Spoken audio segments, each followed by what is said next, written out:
नमस्कार दोस्तों, स्वागत है आपका हमारे चैनल पे। दोस्तों, आज एक बहुत ही बड़ी अपडेट आ रही है जो आपको कल के हिंदुस्तान के पेपर में देखने को मिलेगा। वो अपडेट ये है कि विपक्ष के पार्टियां जो है राजद आरजेडी, उनके द्वारा एक वक्तव्य आया है।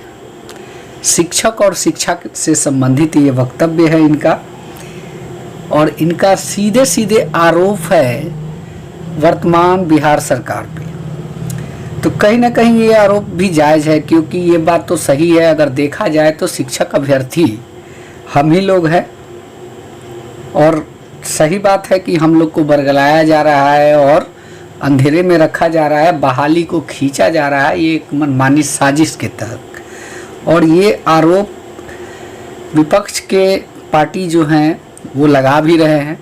तो इसी का अपडेट है जो कि कल आपको पेपर में देखने को मिल जाएगा।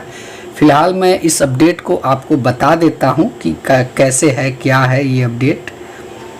यहाँ पे आप देख सकते हैं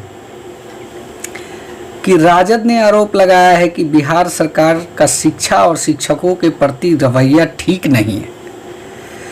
प्रदेश प्रवक्ता चितरंजन गगन ने कहा कि राज्य सरकार जानबूझकर शिक्षा और शिक्षकों से जुड़े मामले को लटकाए रखना चाहती है। सरकार अपने द्वारा लिए गए निर्णय को लागू करने में टाल मटोल कर रही है। राजद प्रवक्ता ने आगे कहा कि वर्ष 2018 में 94,000 प्राथमिक शिक्षकों की नियुक्ति की प्रक्रिया शुरू की गई थी, जिसे पहले न्यायालय के चक्कर में उलझा दिया गया। 6 सप्ताह के बावजूद सरकार द्वारा काउंसलिंग की तिथि घोषणा नहीं की गई। आरोप लगाकर कि इसके उलट शीघ्र नियुक्ति की मांग को लेकर मधुबनी में प्रदर्शन कर रहे अभ्यर्थियों को पीटा भी गया। जी हाँ, ये 2 दिन पहले का ही बात है कि मधुबनी में शिक्षक अभ्यर्थियों को पीटा भी गया है। तब रही बात कि ये जो आरोप है इसको आरोप नहीं कह सकते हैं, ये एक प्रकार से सच्चाई भी है कि अगर देखा जाए तो इस नियोजन प्रक्रिया को समाप्त हो जाना था टाइम टू टाइम, लेकिन ऐसा नहीं हो पाया। तो इसका सीधे सीधे रीज़न यही है कि कहीं ना कहीं वर्तमान सरकार की कुछ कमियां और कुछ जो टाल मटोल करने वाली चीज़ें जो है वो ये है, सरकार जो अपनी नीति जिस तरह की बनाई हुई है उस पर कायम नहीं है।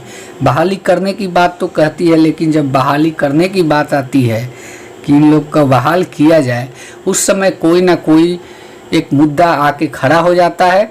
और उस समय शिक्षक नियोजन की प्रक्रिया का जो कमेंट होता है सरकार के द्वारा, उसमें तेजी लाई जाती है कि शीघ्र ही हो जाएगी बहाली, जल्द ही पूरी करा ली जाएगी, 1 हफ्ते में पूरी करा ली जाएगी, 15 दिनों में पूरी करा ली जाएगी, ऐसा स्टेटमेंट आता है। लेकिन कहीं भी धरातल पे ये होते हुए नज़र नहीं आता है। अभी भी आप वर्तमान में भी देख सकते हैं कि जब एलपीए की बात आई तो तुरंत 15 दिन में, 2 दिन में, 15 तारीख तक बहुत सारे कमेंट आए कि इस बहाली को पूरा कर लिया जाए, लेकिन कहीं से भी होते नहीं दिख रहा है।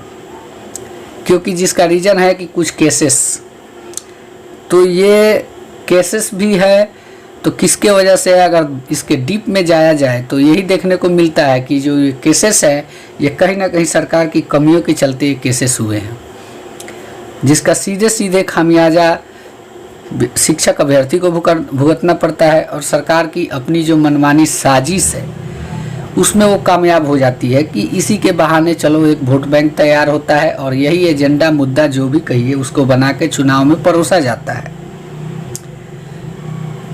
तो कहने का मतलब मेरा यही है कि अब वो समय आ गया है कि आप लोग या हम, कोई भी इस तरीके की बरगलाने वाली पार्टियों को चयनित ना करें, क्योंकि अब पब्लिक, जनता, एक शिक्षक अभ्यर्थी होने के नाते हम लोग एक शिक्षित वर्ग हैं और किसी भी चीज़ का चुनाव जो है सही ढंग से करें, ताकि जो भी हो, जिस चीज़ का हम लोग सरकार से आस लगाए रहते हैं कि हमको रोज़गार मिलेगी, उस चीज़ को कम से कम वो पूरी करें।